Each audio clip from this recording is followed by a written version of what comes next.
মালাকুল মউত আজরাইলকে প্রশ্ন করলেন, এ আজরাইল, সারা পৃথিবীতে কোটি কোটি মানুষ আছে, কিভাবে আপনি এতগুলো মানুষের জান কবজ করেন?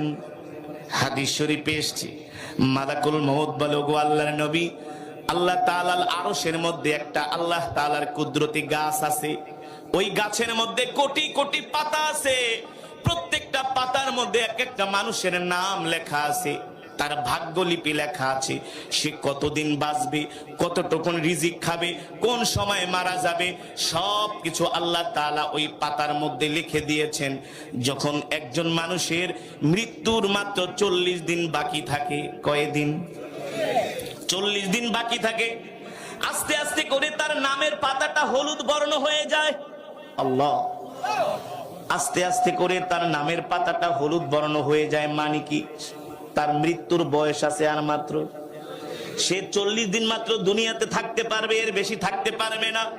মালাকুল মউত বলে, গো আল্লাহর নবী, যখন একটা মানুষের 40 দিন বাকি থাকে মৃত্যুর, তখন আল্লাহ তাআলা তার কাছে ফেরেশতা পাঠায় দেয়। ফেরেশতা যায়া বলে, এ বনি আদম, আর মাত্র তোর বাকি আছে 40 দিন। 40 দিন পর তোর মৃত্যু হয়ে যাবে। যখন একদিন কমে 39 দিন, যখন একদিন কমে 38 দিন, যখন একদিন কমে 37 দিন, এইভাবে করে মালাকুল মউত প্রত্যেকটা মানুষের কাছে দৈনিক একবার যায়। একটু ভালো করে খেয়াল করেন আল্লাহর বান্দারা, যখন একটা মানুষের মৃত্যুর 40 দিন বাকি থাকে, দেখবেন ওই মানুষটা আস্তে আস্তে করে তার ভিতরে একটা পরিবর্তন চলে আসে, তার ভিতরে একটা পরিবর্তন চলে আসে। যে মানুষটা মারা যাবে, সে 40 দিন বাকি থাকতেই 39 দিন, 38 দিন, এমন সময় যত কমতে থাকে, দেখবেন ওই মানুষটার মধ্যে পরিবর্তন চলে আসে। তার খাওয়া দাওয়ায় পরিবর্তন চলে আসে, কথাবার্তায় পরিবর্তন চলে আসে। সে তার সন্তানের দিকে তাকায় থাকে, সম্পদের দিকে তাকায় থাকে, বাড়ির দিকে তাকায় থাকে। এত কষ্ট করে বাড়ি করলাম, সুদ খায়া, ঘুষ খায়া, মানুষের সম্পদ মাইরা, মানুষকে কষ্ট দিয়া, সম্পদের দিকে তাকায় আর আফসোস করে, হায় রে, এই সম্পদ ছাইরা, বাড়ি গাড়ি সব কিছু ছেড়ে আমাকে চলে যেতে হবে।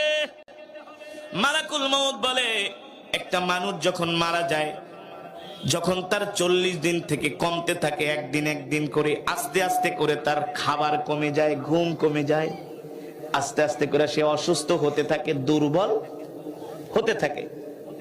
দেখবেন আপনার যদি কেউ নিকট আত্মীয় মারা যায়, এই সিমটম গুলো দেখবেন তাদের মধ্যে পাওয়া যায়। যখন একেবারে 3 দিন বাকি থাকে, 37 দিন চলে যায়, মাত্র 3 দিন বাকি থাকে, তখন মালাকুল মউত একজন মানুষের কাছে দৈনিক 3 বার আসে। কয়বার? 3 বার আইসা বলে, তুই এখনো তওবা করস নাই, তোর বাকি আছে মাত্র 3 দিন। তখনই দেখবেন স্ত্রীকে বলে, আমার শরীরটা ভালো লাগে না, বুকের ভিতরে ধরপড় করে, আমার প্রেসার বেড়ে গেছে, আমার কাছে অস্বস্তি লাগে, কোনো কিছুতেই শান্তি পাই না, কোনো কিছুতেই শান্তি পাই না। শান্তি পাবে কিভাবে? তার মাত্র বাকি আছে 48 ঘন্টা, দিন বাকি আছে। 3 দিন পরে তাকে কবরে চলে যেতে হবে, এই পৃথিবীর মায়া ত্যাগ করে। এই কারণে তার সন্তানকে ডাক দেয়, বাবা এদিকে আয়, আমার শরীরটা অত ভালো না, তুই তোর মাকে দেখা রাখিস, ছোট বোনদেরকে দেখা রাখিস। আল্লাহ তাআলা সূরাতুল কলামের ভিতরে বলছেন, নুন ওয়াল কলামি ওয়া মা ইয়াসতুরুন। আল্লাহ তাআলার একটা কুদরতি কলম আছে, কুদরতি কলম। আল্লাহ তাআলা বলে, এই কলম লিখতে থাক। কলম বলে, আল্লাহ কি লিখবো? বলে, আমার বান্দার হায়াতের জিন্দেগি লেখ, আমার বান্দার ভাগ্যলিপি লেখ, আমার বান্দা কতটুকুন রিজিক খাবে, কত টাকা কামাবে, কতটুকুন সম্পদের মালিক হবে, কয়টা সন্তান হবে, আমার বান্দার কয়টা বাড়ি হবে, গাড়ি হবে, সব লেখ, সব লেখ। সাহাবায়ে কেরাম সাল্লাম প্রশ্ন করলেন, ওগো আল্লাহর নবী, আমাদের সব কিছুই কি আল্লাহ তাআলা আগেই লিখে দিয়েছেন? রাহমাতুল লিল আলামিন বললেন, সাহাবীরা রে শোনো, আল্লাহ তাআলা মানুষ সৃষ্টি করার 50,000 বছর আগে আল্লাহ তাআলা আমাদের ভাগ্যটা লিখে দিয়েছে। ওয়াল কদরি খাইরিহি ওয়া শাররিহি মিনাল্লাহি তাআলা। সব কিছুর নির্ধারণ করেন কে? আরো জোরে বলেন। ওই যে আয়াত পড়লাম, ইদা জা আজালুহুম লা ইস্তাখিরুনা সাআতাও ওয়া লা ইস্তাকদিমুন। মুসলমান যুবক ভাই বোনেরা, ও মা বোনেরা ভালো করে শুনেন, আল্লাহ তাআলা আমাদের প্রত্যেকটা মানুষকে দুনিয়াতে পাঠাইছে একটা নির্ধারিত সময় দিয়া। আর এই সময়ের মধ্যে আল্লাহ তাআলা আমাদেরকে নির্দেশ দিছে, এ বান্দা, এই দুনিয়াটা তোদের আসল জায়গা না, এই দুনিয়াটা তোদের চিরস্থায়ী জায়গা না, এই দুনিয়াতে তোরা চিরদিন থাকতে পারবি না। তোদের আসল বাড়ি কবরও না, তোদের আসল বাড়ি হলো জান্নাত। আমরা দুনিয়াতে আসছি কিছু সময়ের জন্য। যেমন মানুষ যখন বিদেশে যায়, এক দেশ থেকে আরেক দেশে গেলে, আরেক দেশ থেকে আরেক দেশে গেলে কিছু সময় ট্রানজিট দেয়। ট্রানজিট 1 ঘন্টা, 2 ঘন্টা, 3 ঘন্টার যাত্রা বিরতি। আল্লাহ তাআলা এই দুনিয়াতে আমাদেরকে পাঠিয়েছেন যাত্রা বিরতির জন্য।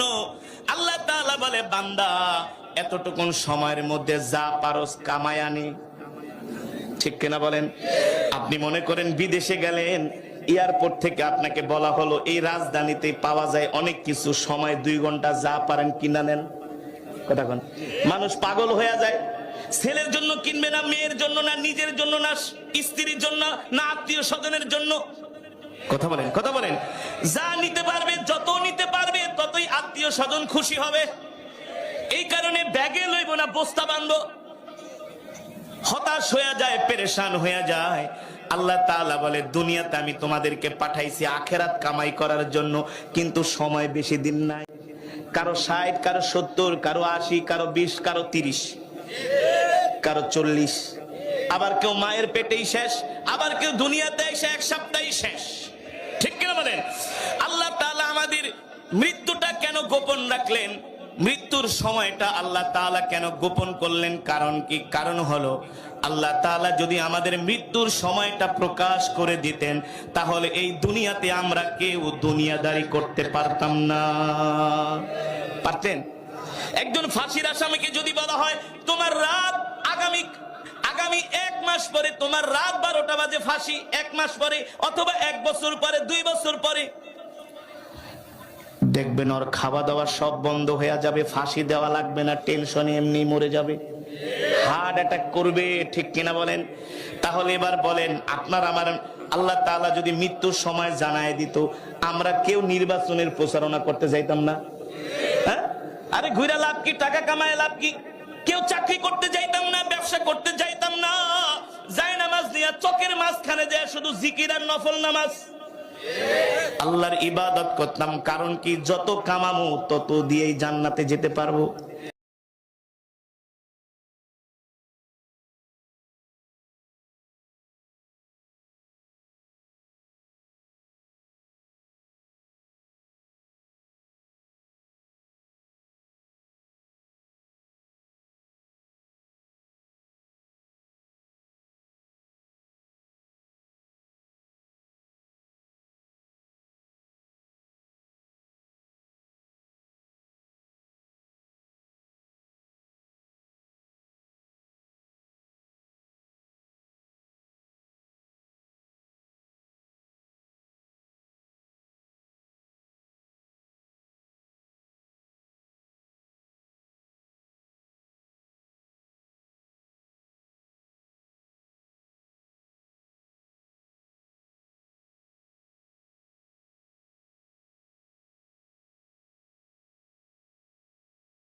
ঠিক কিনা বলেন? এই কারণে আল্লাহ রাব্বুল আলামিন দুনিয়ার মানুষদেরকে বলে, দুনিয়ার মানুষ, এই পৃথিবীতে কেউ স্থায়ী হতে পারবা না, কেউ থাকতে পারবা না। তোমাদের হায়াতের জিন্দেগি যখন শেষ হয়ে যাবে, আমি আল্লাহ তোমাদের হায়াতের নাটাই ধরে টান দিমু। যদি আমেরিকা থাকো সেখান থেকেও আসতে হবে, লন্ডনে থাকলেও আসতে হবে। যদি তুমি বিমানের মধ্যে 30,000 40,000 ফিট উঁচুতে থাকো, সেখান থেকেও আমার কাছে আসতে হবে।